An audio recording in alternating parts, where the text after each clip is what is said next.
19 मार्च को रचा एक बहुत बड़ा इतिहास जब इंडियन सिनेमा की most awaited most anticipated biggest movie release हुई जिसका नाम है धुरंधर द रिवेंज। उसके ठीक अगले दिन 18 मार्च को इसका प्रीमियर रखा गया था और ना सिर्फ डे 1 बल्कि प्रीमियर में भी इतनी छप्पड़ फाड़ एडवांस बुकिंग हुई ना कि थिएटर ओनर्स को हाउसफुल का बोर्ड लगाना पड़ा। इंटरेस्टिंग बात यह है कि वेडनेसडे इस मूवी का प्रीमियर था और उसके दूसरे दिन मतलब कि 19 मार्च को थर्सडे था, मतलब कि दोनों वर्किंग डेज। वर्किंग डेज पर रिलीज होने के बावजूद भी इस मूवी ने ना थिएटर्स में जबरदस्त भीड़ जमा कर रखी थी। यहाँ तक कि सीनियर सिटीजन्स ने भी इस प्रीमियर को अटेंड किया है। मतलब कि हर जगह से पॉजिटिव रिव्यू, हर जगह से पॉजिटिव रिस्पांस। अब इतना अच्छा एटमॉस्फेयर होने के बावजूद भी ऐसा क्यों है कि कुछ लोग इस मूवी के रिलीज के 2 दिन में ही प्रोपेगेंडा ऐसा नारा लगाने लगे हैं। क्या धुरंधर द रिवेंज सच में एक प्रोपेगेंडा मूवी है? क्या इस मूवी को देखने वाले, थिएटर्स तक जाने वाले ये हजारों करोड़ों लोग मोदी भक्त है, बीजेपी भक्त है? आखिर क्या है इस मूवी का राज, सच्चाई क्या है? क्यों कुछ लोग इस मूवी को प्रोपेगेंडा साबित करने में तुले हुए हैं? ये सब कुछ आपको बताऊंगी। साथ ही में धुरंधर द रिवेंज ने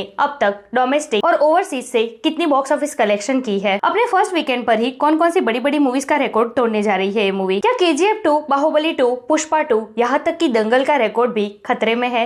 इन सबके ऊपर डिटेल में बात करेंगे।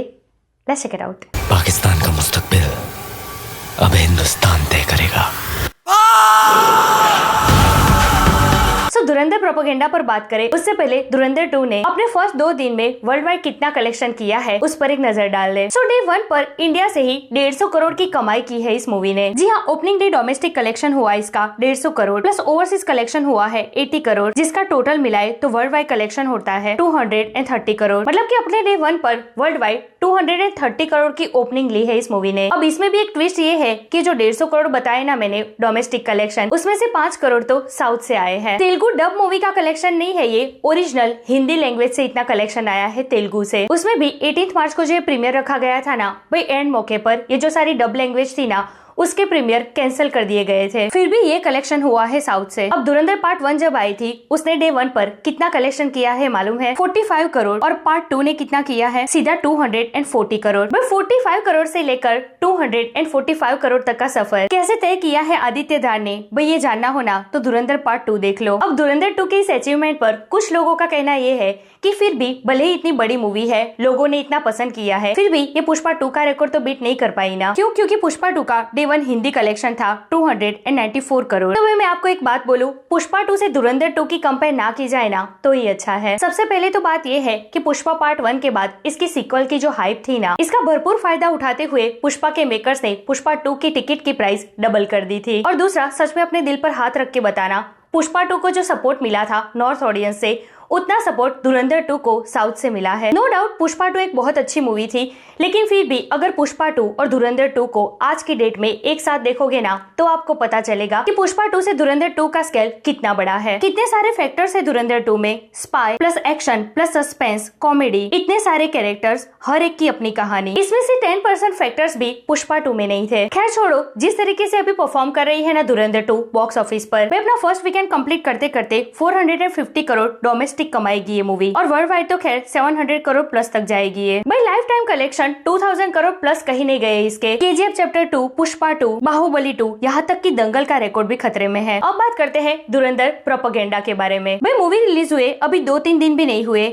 और कुछ लोगों ने नारा लगाना शुरू कर दिया कि धुरंधर एक प्रोपेगेंडा मूवी है। उनके हिसाब से जो लोग ये मूवी देखने जा रहे हैं, लाखों करोड़ों लोग, और जो लोग इस मूवी की तारीफ कर रहे हैं ना, वो मोदी भक्त है, बीजेपी भक्त है। अब ऐसा क्या दिखा दिया है धुरंधर 2 में आदित्य धार ने, ये लोग ऐसा क्यों बोल रहे हैं? तो इसका सिंपल सा रीजन है नोटबंदी। धुरंधर पार्ट 1 में एक सीन दिखाया गया था जहाँ पर नकली नोटों का बिजनेस चल रहा था पाकिस्तान में। बहुत ही छोटा सा सीन था वो, लेकिन अब पार्ट 2 में ना इस चैप्टर को बहुत ही डिटेलिंग के साथ दिखाया गया है। ये दिखाया गया है कि उस नकली नोटों के साथ पाकिस्तान में बैठे हुए कुछ लोग इंडिया में क्या गेम कर रहे थे। यही वजह है कि मोदी जी ने रातों रात नोटबंदी की थी और यही सच्चाई दिखा दी है आदित्य धार ने धुरंधर 2 में। अब इन कुछ लोगों की ये जली पड़ी है कि आखिर ये सब कुछ क्यों दिखा दिया आदित्य धार ने। अरे भाई, आदित्य धार ने धुरंधर पार्ट 1 और धुरंधर 2 में ना बहुत सारे फैक्टर्स ऐड किए हैं।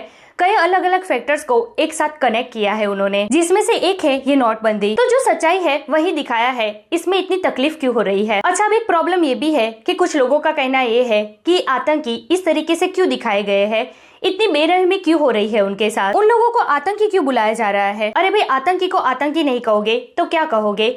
दूसरी बॉलीवुड की मूवी की तरह उनको सज्जन कह के बुलाओगे? जैसे कि अब तक की बॉलीवुड की मूवीज में दिखाया गया है, ISI वाले अच्छे लोग हैं। एक आतंकी क्यों बनता है, उसके पीछे का रीजन, उसको कितना पेन झेलना पड़ता है पूरी लाइफ में, ये सब कुछ दिखाकर जस्टिफाई किया जाता है। जैसे हमको एक गिल्ट फील करवा रहे हैं कि भाई हम ही बुरे लोग हैं, हम इंडियंस ही खराब है, ये ISI वाले तो कितने अच्छे हैं, दुनिया में कितना पीस फैला रहे हैं। वायर की स्पाई यूनिवर्स की एक मूवी का एक डायलॉग भी है कि हम इंडियंस ISI को गलत समझते हैं, उनका काम तो दुनिया में पीस फैलाना है। मतलब सीरियसली क्या ये सच्चाई है? सिर्फ स्पाई यूनिवर्स ही क्यों, अब तक जितनी बॉलीवुड मूवी आई ना, मैं हूं ना, my name is Khan, Haider, Raazi, Fanaa, इन सारी मूवीज में यही तो दिखाया गया है, आतंकी क्यों बनता है, उसकी लव स्टोरी, उसके पीछे का पेन। अब आदित्य धा ने धुरंधर में एक ग्राउंड लेवल रियलिटी दिखा दी है कि एक्चुअल में स्पाई होते कैसे हैं, कैसे वो अपना सब कुछ सेक्रीफाइस करके दुश्मन देश में जाकर रहते हैं, दुश्मनों से घिरे हुए होते हैं, हर पल जान का खतरा होता है उनको। तो अब तक ये जो लोग ये पाकिस्तान प्रेम दिखाते थे ना, उन लोगों को एक्सपोज किया है आदित्य धा ने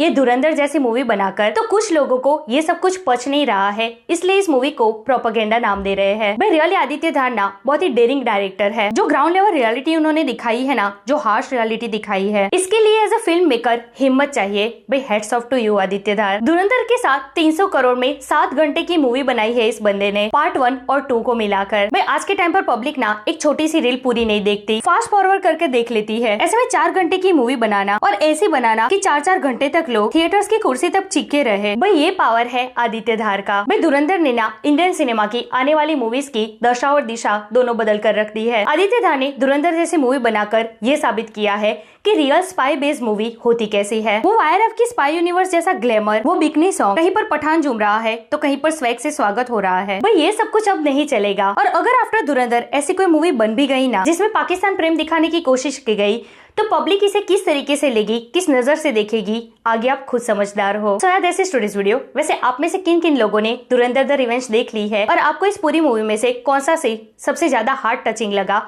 कमेंट करके मुझे जरूर बताइए। ऐसे अपडेट के लिए हमारे चैनल को प्लीज सब्सक्राइब कीजिए। मैं मिलूंगी आपसे अगली वीडियो में एक नई रिव्यू के साथ। तब तक प्लीज आपका बहुत ख्याल रखिएगा।